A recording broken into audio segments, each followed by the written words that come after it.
Commander Hyunwoo stood on the bridge of Luna Station, watching Earth rotate slowly through the massive viewport. The blue planet looked peaceful from here, its cities glowing softly in the darkness. He had been stationed here for 3 years, now protecting humanity's home system from threats that never came. "Commander, we have unusual readings on long-range sensors," reported Lieutenant Min Kyung from her station. Her voice carried a note of confusion that made Hyunwoo turn around. "What kind of readings?" he asked, walking over to study the displays. "Large. Objects dropping out of hyperspace at the edge of our system. Very large. I count at least 12 signatures, but they don't match any known ship designs." Hyunwoo felt a chill run down his spine. Humanity had been alone in space for over 2 centuries. They had explored dozens of star systems and found planets with simple life, but never anything intelligent. The possibility of first contact had always been discussed in theory, never as an immediate reality. "Send word to Earth Defense Command. Alert all patrol ships in the outer system, and get me visual confirmation as soon as possible." On Mars, Dr. So-young was deep in her laboratory when the emergency alerts began flashing. She had been working on the hyperspace engine problem for months, trying to figure out why human ships could only jump short distances, while her theoretical calculations suggested much longer trips should be possible. The sudden interruption annoyed her. "Dr. So-young, you need to see this immediately," called her assistant Dr. Taemin from across the lab. His voice shook with excitement and fear. She walked over to where he stood, staring at a communication screen. The image showed massive crystalline ships unlike anything human engineers had ever imagined. They were beautiful and terrifying at the same time, like living gems floating in space.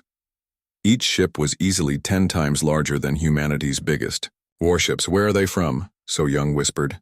"Unknown. They appeared at the system edge 20 minutes ago. Earth Defense is trying to establish communication." Back on Luna Station, Commander Hyunwoo watched as the alien fleet moved with purpose toward the inner system. Their ships seemed to flow, through space rather than fly, moving in perfect formation without any visible engines or exhaust trails. "Sir, we're receiving a transmission from the lead ship," announced Communications Officer Jong-soo. "Put it on main display." The screen flickered and showed a creature that made everyone on the bridge step backward. The alien was tall and thin, with skin that looked like polished metal. Its eyes were completely black, and when it spoke, its voice carried no emotion at all. "Primitive species of the third planet. You will not resist. Your biological material will be harvested for the greater purpose. Resistance will only cause unnecessary pain."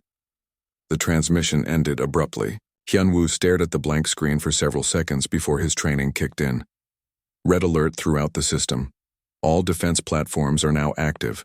Contact every ship we have and tell them to form defensive positions around Earth. Captain. Jin-ho received the alert while patrolling near Jupiter. His heavy cruiser, Determination, was one of humanity's most powerful warships, armed with fusion missiles and plasma cannons that could crack asteroids in half. He had always thought these weapons made his ship invincible. He was wrong. The alien ships reached the outer planets within hours, moving faster than anything humans had built. Jin-ho watched in horror as they surrounded Europa, one of humanity's newest colonies. 60,000 people lived there, mining ice and conducting research. "All stations. This is Captain Jin-ho. I'm moving to engage the enemy ships around Europa. All nearby vessels form up on my position." 3 human ships joined him as he approached the alien fleet. The crystalline vessels ignored them completely, focusing instead on Europa's surface. Beams of strange energy reached down from the ships, and Jin-ho could see the colony domes beginning to dissolve. "Fire all weapons," he ordered. The human ships launched everything they had. Fusion missiles streaked toward the alien vessels, followed by plasma bolts and kinetic rounds. The weapons struck the crystalline hulls and simply disappeared, absorbed without any visible effect. One of the alien ships finally turned toward them. Jin-ho barely had time to register the movement before his ship shook violently. The bridge. Lights flickered as systems began failing all around him. "Hull breach on decks 4 through 7, shouted his engineer. "Life support is failing." Through the static-filled view screen, Jin-ho watched as the alien ship harvested Europa, The entire moon seemed to be dissolving, its ice and rock and 60,000 human lives being pulled up into the crystalline vessel, like dust into a vacuum. His communications officer managed to restore partial contact with Luna Station. Jin Ho grabbed the microphone with shaking hands as his ship died around him. "This is Captain Jin Ho to all human forces. They're not here to conquer us. They're here to harvest us, like we're nothing more than crops to be gathered. They don't even see us as intelligent life." The transmission cut out as determination broke apart. Across the solar system, the pattern repeated. Mars fell within 6 hours. Its 3 million colonists harvested along with Dr. So Young and her research team. The asteroid mining stations disappeared one by one. The alien ships worked with mechanical efficiency, treating human settlements like a farmer would treat a wheat field. Commander Hyunwoo coordinated Earth's defense from Luna Station until the end. He watched humanity's home fleet die fighting, enemies they couldn't even damage. The crystalline ships absorbed every weapon humans possessed and continued their harvest without pause. "Sir, they're approaching Earth," reported Min Kyung, her voice hollow with despair. Through the viewport, Hyunwoo could see the blue planet that had been humanity's home for millions of years. Soon it would be as empty as Europa, as lifeless as Mars had become. The alien commander appeared on screen one final time. Its black eyes showed no recognition of the destruction it had caused, no acknowledgement that it had just murdered billions of thinking beings. Harvest complete in this system. Biological yield acceptable. Moving to next target area. The crystalline ships gathered in formation and vanished into hyperspace as suddenly as they had arrived. Behind them, they left a solar system stripped clean of human life, but in their arrogance, they had made one crucial mistake. They had not been completely thorough. In hidden research stations, in deep space installations, in places too small or remote to be worth harvesting, humans had survived. And those humans had witnessed everything. They had seen their species treated like animals, their worlds stripped bare, their families dissolved into raw materials for alien purposes. The survivors floated in the darkness between dead worlds, and in that darkness, something new began to grow, something the crystalline harvesters had never encountered in 50,000 years of easy conquest: human rage. The universe had trembled at the aliens' coming, and Earth had died beneath their harvesting beams. But scattered through the void, the survivors were already planning. The aliens had left witnesses, and witnesses could become something far more dangerous. They could become hunters. 5 years had passed since the harvest. In the cold depths of space, humanity clung to life in hidden places the aliens had missed. Asteroid Base 7 had become their unofficial capital, a maze of tunnels carved into a wandering rock far from any star. General Dong Hyun walked through the main corridor, past workshops where humans worked with grim determination. The sound of hammering and welding never stopped. Every person here had lost everything to the crystalline harvesters. Family, friends, entire worlds had been dissolved before their eyes. Now they lived for only one purpose: revenge. "General, you need to see this," called Engineer Minho from across the workshop. He stood beside a piece of wreckage that had taken them 3 years to recover from Europa's ruins. The crystalline fragment was the size of a small car, and it pulsed with inner light even after all this time. Dong Hyun approached carefully. They had learned that the alien technology was dangerous to handle without proper protection. 2 engineers had died in the early days, their bodies simply dissolving when they touched the wrong surfaces. "We figured out how their shields work," Minho said, his eyes bright with excitement. "It's not like our energy barriers. Their ships absorb incoming attacks and convert the energy into power for their systems. That's why our weapons made them stronger instead of damaging them." "Can we use this knowledge against them?" Dong Hyun asked. "Better than that. We can copy their technology." Dr. Yoon-ji discovered something amazing about human brains. "We can interface with their systems directly, like plugging our minds into their computers." In the medical section of the base, Dr. Yoon-ji was working with volunteers who had agreed to test the alien technology. The process was dangerous, but the potential rewards were enormous. She watched as pilot Sang-woo lay connected to a crystalline control node, his brainwaves displayed on nearby monitors. "I can see it," Sang-woo whispered, his eyes closed but moving rapidly. "I can see how their ships work. The energy flows like rivers through crystal channels, and I can control it. I can make it do what I want." Yoon-ji made notes on her tablet, trying to record everything. "The human neural structure seems perfectly compatible with their technology. It's like our brains evolved specifically to work with their systems, even though that should be impossible." The testing had revealed something else remarkable. Humans could not only control alien technology but improve it. Where the aliens had built rigid, unchanging systems, human creativity could make them flexible and adaptive. It was as if the harvesters had designed their technology for slaves, not masters. Deep in another section of the base, Scout Captain Ye-jin prepared for her next mission. She had spent the last 2 years mapping the galaxy, searching for signs of the crystalline fleets.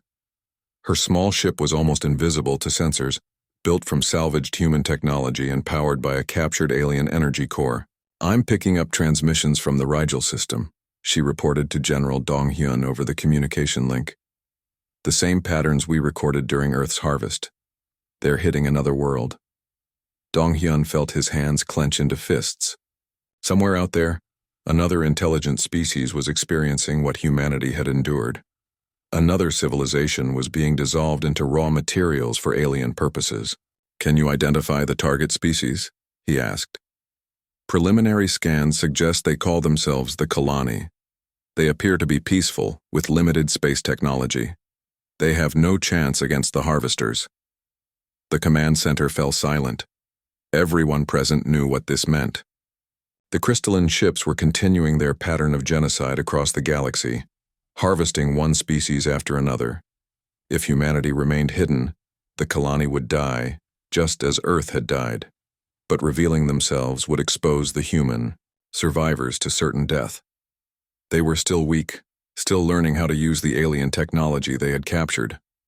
Fighting the harvesters now would be suicide. Admiral Subin had been listening from her position at the tactical display. She was the highest-ranking naval officer to survive the harvest, and her opinion carried enormous weight among the survivors. "We have a choice to make," she said quietly. "We can stay hidden and let another species die, or we can reveal ourselves, and probably die fighting." "We're not ready," protested Commander Jae-won. "Our new ships are still experimental. We have maybe a dozen functional vessels against an entire harvesting fleet." "When will we be ready?" Subin asked. "In 10 years? 20? How many species will die while we prepare?" The debate continued for hours. Some argued for caution, for building strength before revealing themselves. Others demanded immediate action regardless of the cost. The survivors were united in their hatred of the harvesters but divided on how to respond. Finally, General Dong-hyun called for silence.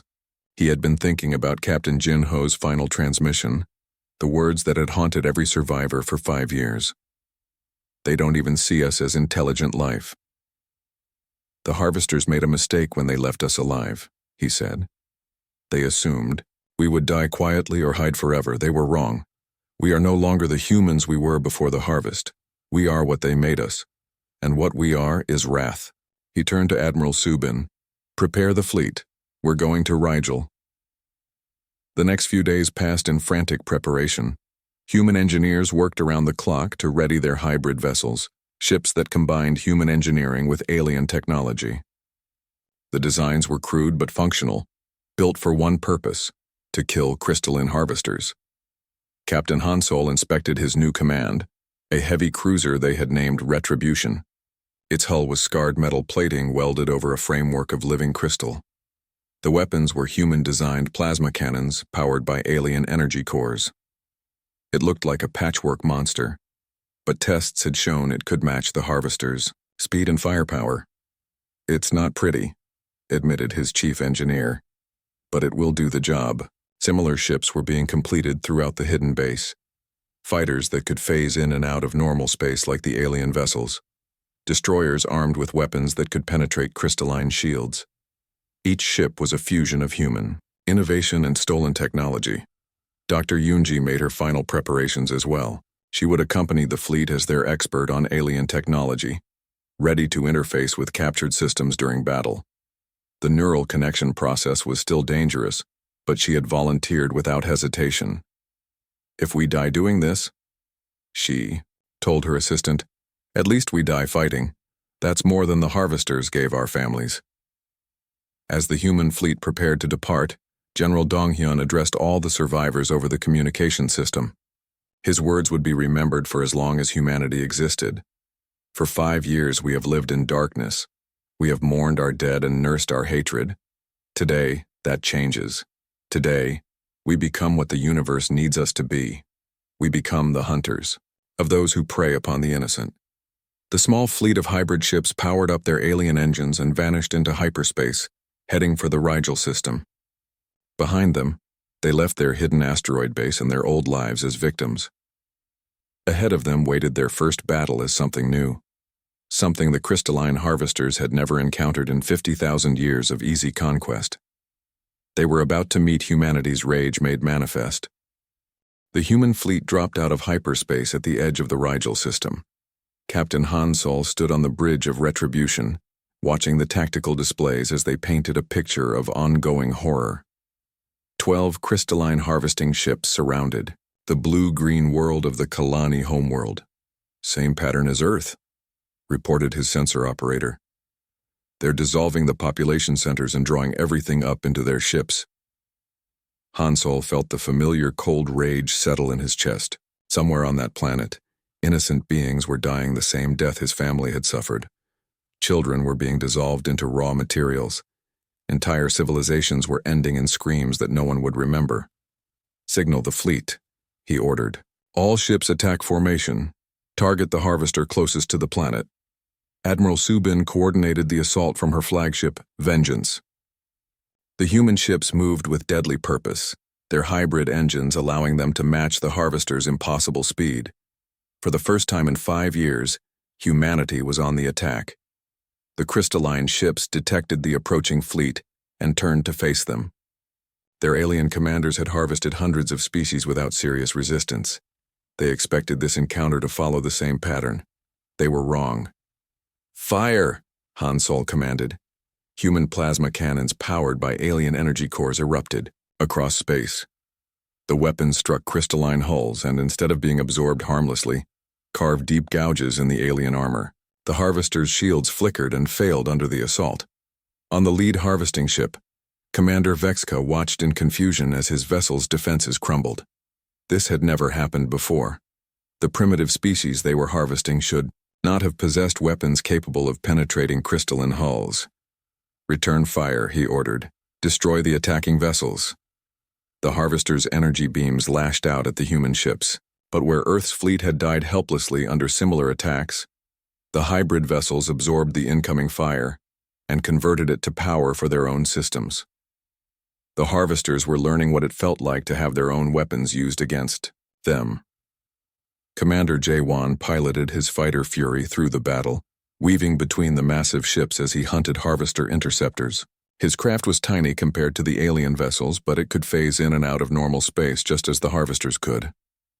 "This is Fury," he reported over the communication channel. "I'm seeing panic in their formations. They don't know how to fight an enemy that can match their technology." The battle raged for 3 hours. Human ships pressed their attack with ruthless efficiency, targeting the harvesters' weapon systems and engines. They showed no mercy, no hesitation. This was payback for Earth, for Mars, for every human world that had died screaming. Captain Sujin commanded the boarding vessel, Justice. As the human fleet disabled the harvester ships one by one, she led assault teams onto the alien vessels. Her Marines wore armor that interfaced directly with their nervous systems, allowing them to move through crystalline corridors like ghosts. "Secure the command center," she ordered as her team stormed through the harvester's bridge. The alien crew offered little resistance. They were not warriors but technicians, accustomed to harvesting defenseless prey rather than fighting determined enemies. The captured harvester revealed more than just tactical intelligence. In its databanks, Sujin discovered the locations of dozens of processing stations where harvested biological material was converted into useful products. The harvesters had an entire industrial complex built on genocide. As the battle ended, the surviving crystalline ships attempted to flee into hyperspace. Only 3 of the original 12 harvesters escaped, their hulls scarred by human weapons. For the first time in their long history, a harvesting operation had failed completely. On the Kalani homeworld, the native population emerged from their shelters to see strange ships descending from orbit. The vessels looked like nothing in Kalani, experienced patchwork craft that seemed to be built from multiple technologies. Dr. Minsu led the first contact team that landed in the Kalani capital. The aliens were humanoid but covered in soft fur that changed color with their emotions. Right now, most of them displayed the deep blue of fear and confusion. "We are humans," Minsu announced through the translation device. "We came to help you fight the harvesters." The Kalani leader, an elderly female named Sil Ara, approached cautiously. "You fought the crystal ships? But they are invincible. They have harvested our people for days and nothing could stop them." "They are not invincible," Minsu replied. "They can be fought, they can be beaten, and they can be made to pay for what they have done." The humans began establishing the principles that would guide their war against the harvesters. They would protect species that could not protect themselves. They would show mercy to the innocent and ruthless efficiency to those who preyed upon the helpless. Most importantly, they would never again allow genocide to proceed unopposed. As the Kalani began to understand what had happened, their fur shifted to the golden color of gratitude and hope. These strange humans had done something no one thought possible. They had driven away the harvesters and saved what remained of Kalani civilization. "Why did you help us?" Silura asked. "What do you gain from fighting these creatures?" Dr. Minsu was quiet for a long moment, remembering Earth's blue skies and the faces of people who would never see another sunrise. "Because 5 years ago, the harvesters came to our world, and when we screamed for help, no one came. We will not let that happen to anyone else." The captured harvester ship provided a wealth of intelligence about the crystalline fleet's operations. Dr. Yunji interfaced directly with the alien computer systems, her human consciousness navigating databanks that had recorded 50,000 years of systematic genocide. "They call themselves the Vorthak Collective," she reported to Admiral Subin. "They have harvesting fleets operating in dozens of star systems. Earth was just one of many targets. The scope of the enemy's crimes was staggering. Entire spiral arms of the galaxy had been stripped clean of intelligent life over the millennia. Civilizations that might have reached for the stars had instead been dissolved into raw materials before they could even discover fire. But the data also revealed weaknesses. The Vorthak operated according to rigid patterns, expecting their prey to remain helpless. They had grown complacent over the eons, never adapting to face serious resistance. "They have forward staging bases in 7 nearby systems," Yunji continued. "Processing stations where they convert harvested material into usable products. If we hit those installations, we cut off their supply lines," Subin finished, "and we free whatever species they have stored there." The human fleet prepared to depart the Rigel system, but they were no longer alone. The Kalani had offered their quantum communication networks to help coordinate resistance efforts. Other species in nearby systems had already begun transmitting requests for assistance. Word was spreading through the galaxy that the harvesters could be fought, that someone was finally standing up to the ancient terror that had claimed so many worlds, and that someone was willing to help others do the same. As Retribution powered up its engines for the next target, Captain Hansol looked back at the Kalani homeworld. The planet was scarred but alive, its people saved from extinction by human intervention. "One world saved," he said quietly. "How many thousands more to go?" But for the first time since the harvest of Earth, there was hope in his voice. The harvesters had made their first mistake by leaving humans alive. Now they were about to learn the consequences of that error. The universe had trembled at the Vorthak's coming for 50 millennia. Now it was their turn to fear what approached from the darkness, between the stars. The news traveled faster than light across the galactic communication networks. For the first time in recorded history, a Vorthak harvesting fleet had been defeated. Species that had lived in terror for generations began to hope that the ancient nightmare might finally end. Admiral Bora commanded the human expeditionary force from her flagship, Righteous Fury. In the 6 months since the Kalani rescue, the human fleet had grown from 12 ships to over 200. They sailed between the stars with captured Vorthak technology and the desperate hope of a dozen species. Admiral, we're receiving distress calls from the Arcturus system, reported Communications Officer Kyung-ho. The Zephyrians are under attack by a harvesting fleet. Bora studied the tactical display showing their current operations. Human task forces were already engaged in 3 different star systems, striking Vorthak processing stations and supply depots. The enemy was beginning to adapt their tactics, but they were still too slow to match human innovation. Deploy task. Force 7 to Arcturus, she ordered, and send word to the Lithans that we'll need their manufacturing support for replacement vessels. The alliance between species was growing stronger with each victory. The Zephyrians contributed their quantum computing technology, allowing human ships to calculate hyperspace jumps with incredible precision. The crystalline Lithans provided advanced manufacturing capabilities that could build new vessels in weeks instead of years. Captain Wu Jin commanded one of the newer hybrid destroyers, Defiance. His ship was sleeker than the early human vessels, incorporating improvements learned from captured Vorthak technology. The crew was mixed human and alien, united by their hatred of the harvesters. "Sir, we're picking up energy signatures consistent with a processing station," reported his Zephyrian sensor operator, Vel Tar. "The installation appears to be actively converting biological material." Wu Jin felt the familiar cold rage building in his chest. Processing stations were where the Vorthak turned harvested beings into useful products. Entire civilizations became building materials, fuel, or genetic templates for future use. "All ships, attack formation," he commanded. "We go in fast and hit them before they can destroy the evidence."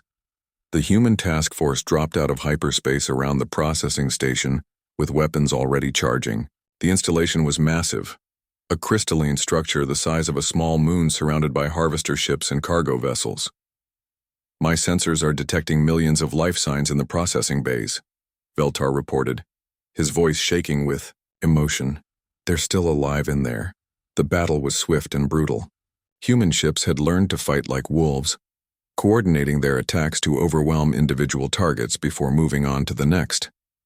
The Vorthak defenders were destroyed within an hour. Dr. Hai Young led the rescue teams into the processing station's storage bays. What they found there would haunt the nightmares of every species in the galaxy. Thousands of beings from dozens of worlds were held in crystalline suspension pods, kept alive while their bodies were slowly converted into raw materials. "We have Kalani here," she reported over the communication channel. "And humans. Dear God, we have humans from the outer colonies." The rescue operation took days. Many of the stored beings had been changed by the processing, their bodies partially converted before the human attack interrupted the procedure. But they were alive, and they remembered what had been done to them. Among the rescued was Captain Dalho, who had commanded a mining vessel during Earth's harvest. His body was scarred by partial conversion, but his mind was intact and filled with 5 years of crystalline nightmares. "They kept us conscious during the process," he told Dr. Hai Young during his medical examination. "They wanted us to understand what was happening. It wasn't just about harvesting us. They enjoyed our suffering." The psychological profiles of captured Vorthak revealed a species that had lost all concept of other beings as individuals. To them, intelligent life was simply another resource to be gathered and processed. They felt no more guilt about genocide than humans did about harvesting wheat. Admiral Bora read the reports with growing anger. The scope of Vorthak atrocities went beyond simple mass murder. They had turned cruelty into an industrial process, genocide into a business model. "How many species have they destroyed completely?" she asked Dr. Yunji. "Based on the genetic templates we've recovered, at least 47 civilizations have been rendered extinct in the last millennium alone. The total count over 50,000 years is impossible to calculate." The intelligence gathered from captured installations revealed the structure of the Vorthak Collective. They operated from a series of core worlds in the galactic center, protected by massive fleets and dimensional barriers. Their military was organized around harvesting operations rather than conventional warfare, which explained their initial confusion when faced with human resistance. But the collective was adapting. New ship designs began appearing in their fleets, vessels specifically designed to fight human technology. The easy victories of the early campaign were becoming costly battles of attrition. Captain Young Su encountered the new Vorthak warships during the assault on the Proxima processing complex. The enemy vessels were larger than the old harvesters, with weapons designed to penetrate human armor and shields that could resist human plasma cannons. "They're learning from our tactics," he reported to Admiral Borod during the post-battle briefing. "Their new ships carry enough firepower to threaten our capital vessels." The war was evolving from rescue operations to full-scale military campaigns.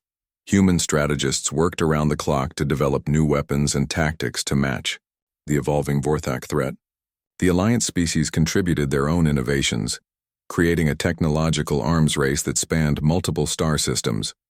Dr. Min Su established research stations throughout liberated space, focusing on understanding Vorthak dimensional technology. The enemy's ability to phase in and out of normal space gave them tremendous tactical advantages that humans needed to counter. "Their ships exist partially outside our reality," she explained to the Joint Species Council. "They can become intangible at will, which explains why conventional weapons often pass right through them." The breakthrough came from studying rescued beings who had been partially processed. The Vorthak conversion procedure somehow anchored their victims across multiple dimensional layers, making them compatible with crystalline technology. Humans who had undergone partial processing retained the ability to interface with Vorthak systems even after rescue. "We can use this," Dr. Yunji realized during one of their research sessions. "If we can replicate the dimensional anchoring process without the harmful conversion effects, we can build weapons that work across multiple reality layers."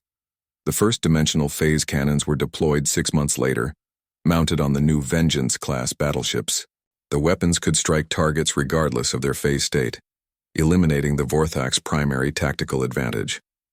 But as human technology improved, intelligence reports brought disturbing news. The Vorthak High Command had begun implementing contingency plans developed over millennia of unchallenged rule. They were preparing their ultimate fallback option. "They call it the Great Migration," reported Agent Sura from deep cover in Vorthak space. "If their defeat becomes inevitable, they plan to shift their entire civilization into alternate dimensional realities. They would abandon this universe entirely and continue their harvesting operations in parallel versions of our galaxy." Admiral Bora stared at the intelligence report, understanding the implications immediately. If the Vorthak escaped into alternate realities, they would find versions of Earth where humanity had never developed dimensional technology. They would harvest parallel versions of every species the humans had fought to save. "They cannot be allowed to escape," she declared to the Joint Council. "Whatever the cost, we must prevent them from fleeing to other realities." The final phase of the war was beginning. Human fleets would have to strike at the heart of the Vorthak Collective before they could implement their escape plan. It would be the largest military operation in galactic history, involving hundreds of species and thousands of ships. As preparation began for the ultimate assault, Captain Wu Jin reflected on how far humanity had come. 5 years ago, they had been victims, facing extinction. Now they led a galactic alliance dedicated to ending the greatest evil the universe had ever known. But the hardest battle still lay ahead. The Vorthak Collective had ruled the galaxy for 50 millennia, and they would not surrender their empire without unleashing every weapon at their disposal. The storm humanity had started was about to become a hurricane that would reshape the galaxy forever. The dimensional rift opened like a wound in space itself, crackling with energies that hurt to look at directly.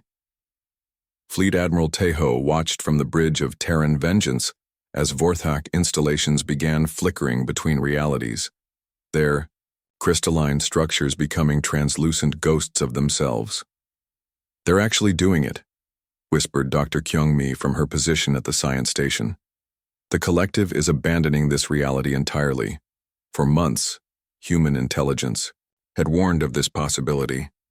Faced with the collapse of their 50,000-year empire, the Vorthak High Command had activated their ultimate contingency plan. Rather than face defeat, they would flee to parallel universes where their enemies did not exist. "Sir, we're detecting massive energy buildups at 17 core worlds," reported sensor operator Jin Young. "The dimensional shifts are accelerating." Taeho felt a cold fury unlike anything he had experienced since the harvest of Earth. The Vorthak were not just escaping justice. They were fleeing to realities where other versions of humanity, other versions of the Kalani and Zephyrians and Lithans, existed as helpless prey. "Signal all task forces," he commanded. "Begin immediate pursuit. We will not let them escape to harvest parallel versions of our people." The human fleet had grown to massive proportions, incorporating vessels and crews from dozens of allied species. But chasing enemies across dimensional boundaries would test technology and tactics that had never been tried before. Dr. Kyung-mi worked frantically at her station, analyzing the dimensional signatures left by fleeing Vorthak installations. "Admiral, I'm reading quantum echoes from at least 12 different reality layers. They're not just fleeing to one alternate universe. They're scattering across multiple parallel dimensions." Commander Young-soo led the first pursuit squadron through a dimensional rift that opened above a fleeing Vorthak core world. His heavy cruiser, Retribution's Edge, shuddered as it crossed the barrier between realities, its hull groaning under stresses that no ship had been designed to endure. "This is Young-soo to all ships," he reported over the communication channel. "Dimensional transition complete. We're in what appears to be a parallel version of our galaxy, but the star patterns are slightly different." Through the view screen, he could see the Vorthak core world materializing as it completed its dimensional shift. The planet was covered in crystalline spires that pulsed with harvested life energy, a monument to 50 millennia of genocide. "Sir, I'm detecting massive defensive installations," reported his tactical officer. "They've been preparing this fallback position for a long time." The battle that followed was unlike anything in human experience. Ships fought across multiple dimensions simultaneously, their weapons reaching through reality barriers to strike targets that existed in parallel space. Human Marines boarded Vorthak facilities that phased in and out of existence, conducting battles that took place in several universes at once. Captain Da-Yoon commanded the boarding vessel, Justice Incarnate, as it pursued a fleeing Vorthak processing station. The enemy installation was only partially shifted, existing in both the original reality and its new dimensional haven. "Follow me," she ordered her assault team, as they moved through corridors that flickered between solid matter and translucent energy. "Remember your training. If you lose dimensional coherence, anchor yourself to the nearest human consciousness." The discovery that human minds could somehow maintain stability across dimensional barriers had been one of the war's most important breakthroughs. Where other species became lost and confused when crossing reality layers, humans seemed to instinctively understand how to navigate parallel dimensions. Dr. Yoonji theorized that humanity's long history of imagination and storytelling had prepared their consciousness for concepts that existed outside normal reality. Humans had spent millennia dreaming of other worlds, other possibilities. When faced with actual alternate dimensions, their minds adapted with surprising ease. The Vorthak had no such advantage. Their rigid, logical thinking patterns made dimensional navigation extremely difficult for individual beings. They relied entirely on their technology to maintain coherence across reality barriers. Captain Soo-jin exploited this weakness during the assault on a Vorthak command ship that was attempting to flee to a parallel dimension.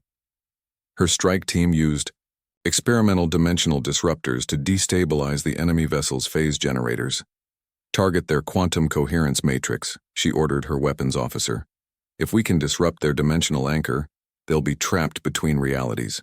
The Vorthak ship shuddered as its phase generators overloaded, leaving it partially materialized in 4 different dimensional layers simultaneously.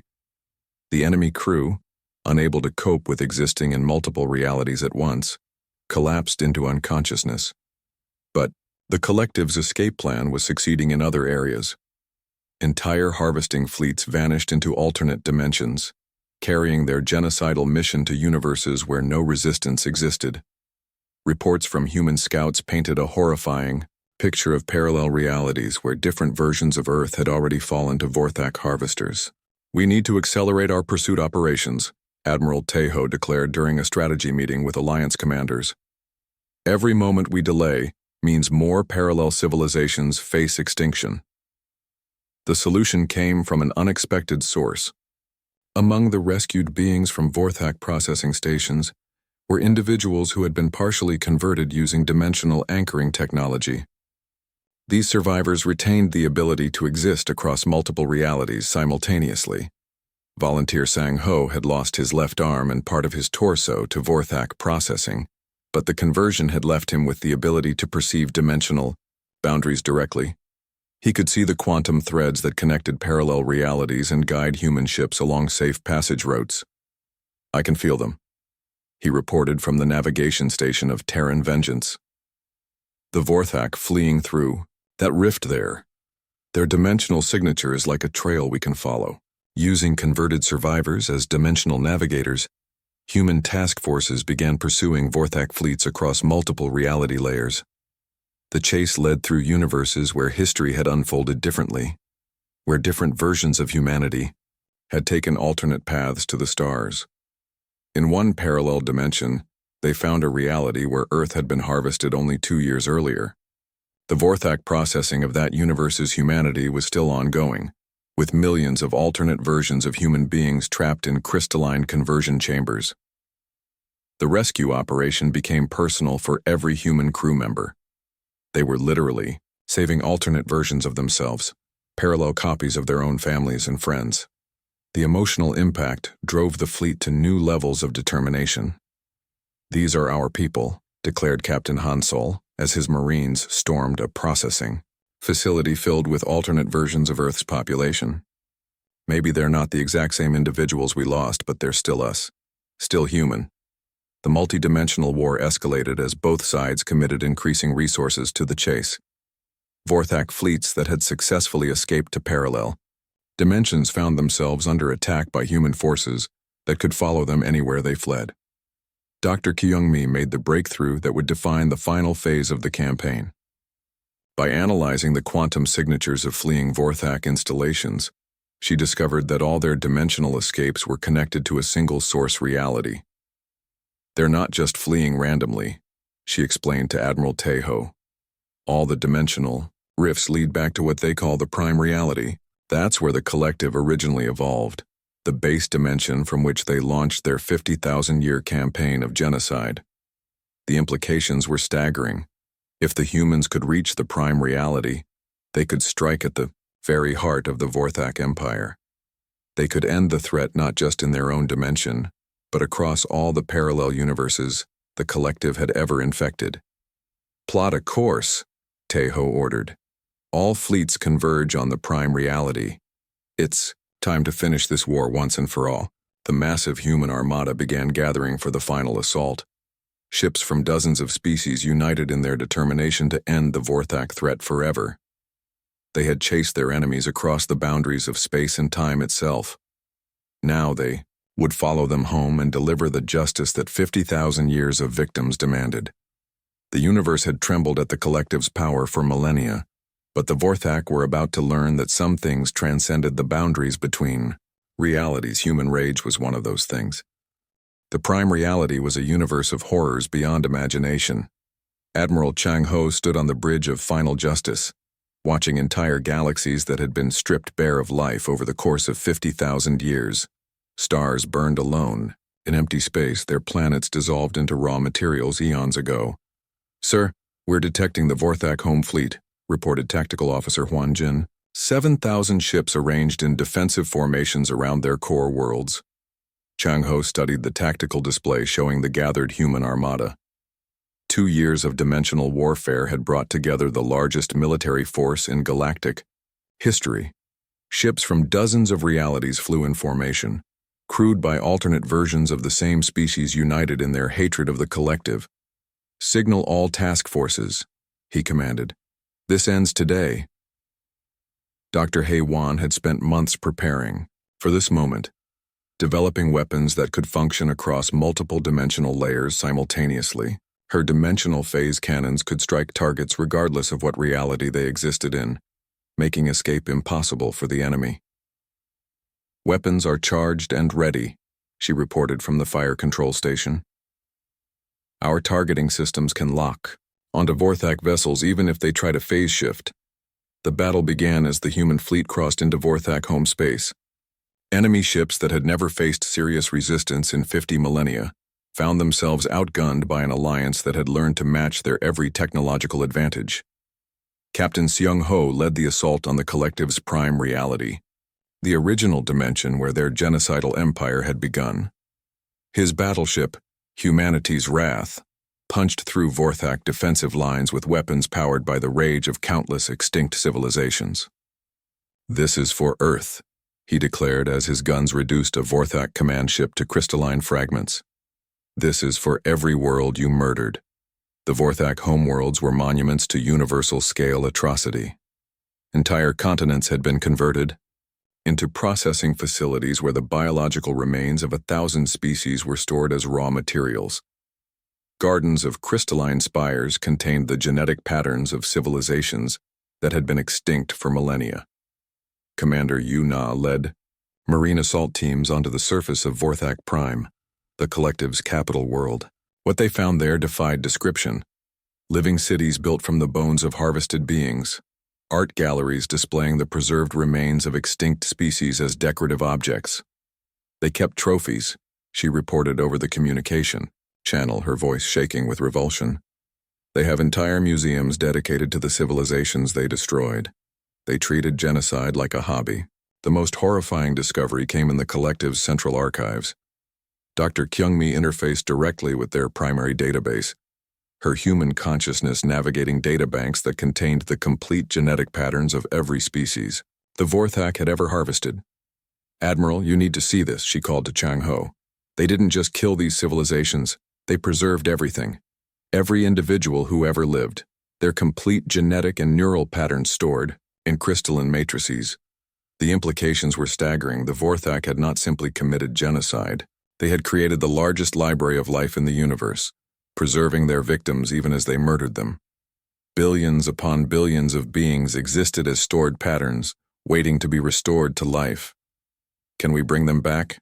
Chang-ho asked. "With the right technology, yes. Every civilization they destroyed can be restored exactly as they were at the moment of harvest. We could undo 50,000 years of extinction, but first, they had to finish the war." The final Vorthak strongholds were defended by weapons that could tear holes in reality itself, dimensional disruptors that threatened to collapse entire sections of space-time.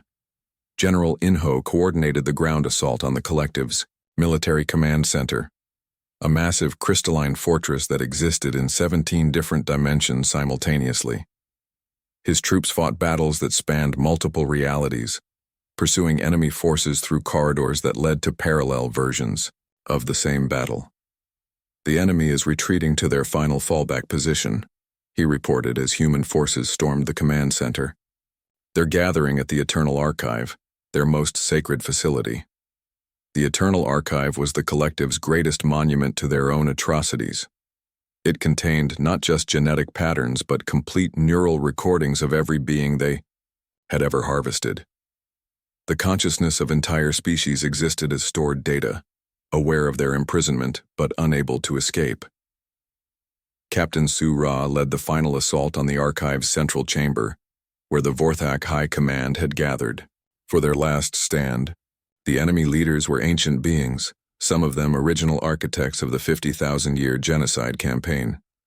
"You cannot comprehend what you are destroying," declared Supreme Harvester Malketh, as human forces surrounded the command chamber. "We are the universe's greatest preservationists. We save species from the chaos of individual existence." "You're murderers," Su-Ra replied, raising her dimensional phase rifle. "And this is justice." The final battle lasted only minutes, The Vorthak High Command, stripped of their technological advantages, fell to human weapons with pathetic ease. 50,000 years of universal tyranny ended with the deaths of a dozen ancient aliens who had forgotten what it meant to face equals in combat. But the war's end brought new challenges.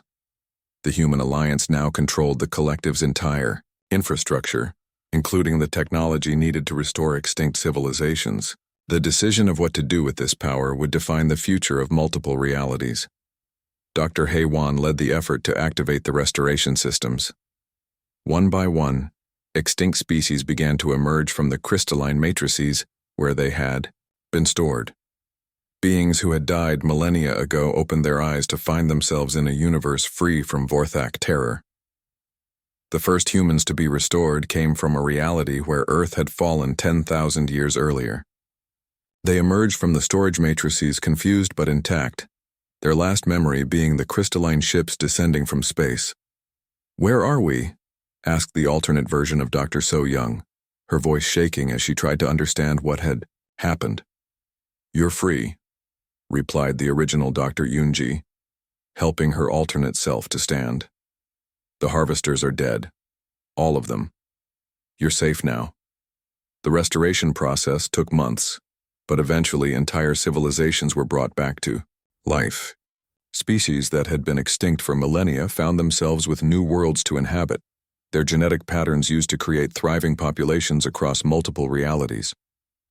Fleet Commander So-Ra established the new reality monitoring system, ensuring that nothing like the Vorthak Collective could ever rise again. Human fleets patrolled the dimensional barriers between realities, ready to respond to any threat that emerged. The various dimensions that had been freed from Vorthak rule formed a multidimensional alliance with humanity as its guardians. Species from across parallel realities worked together to explore the infinite possibilities that dimensional travel offered. Years later, young recruit Dong Wu reported for his first assignment aboard the patrol ship Eternal Vigilance. Admiral Ji Young welcomed him to the Dimensional Monitoring Service with words that had become tradition among human defenders. "Welcome to the Watch," she said. "We patrol the borders between realities, making sure that no species ever again faces harvest day alone." Dongwu looked out through the viewports at the swirling energies of dimensional space, where infinite realities existed side by side. "What are we watching for?" "Anything that preys upon the innocent," Ji Young replied. "We learned the hard way that evil can exist on a universal scale. Our job is to make sure it never finds that much power again." The universe no longer trembled in fear of crystalline ships descending from space. The Vorthak Collective was gone, their empire dismantled, their crimes answered with absolute justice. But humanity remembered the lesson they had learned during their darkest hour. Some evils could not be reasoned with, could not be negotiated with, could not be allowed to exist. When faced with such absolute wrong, there was only one appropriate response: human rage, channeled into righteous purpose, burning like an eternal flame across infinite dimensions. A promise to every thinking being in every reality that they would never face extinction alone. The harvesters had sought to escape justice by fleeing to other realities. They had learned too late that human determination transcends the boundaries between worlds, that some things like justice and protection of the innocent are truly universal constants. No matter where evil tried to hide, no matter what dimension it fled to, humanity would follow. They had become the guardians of infinity itself, and their watch would never end.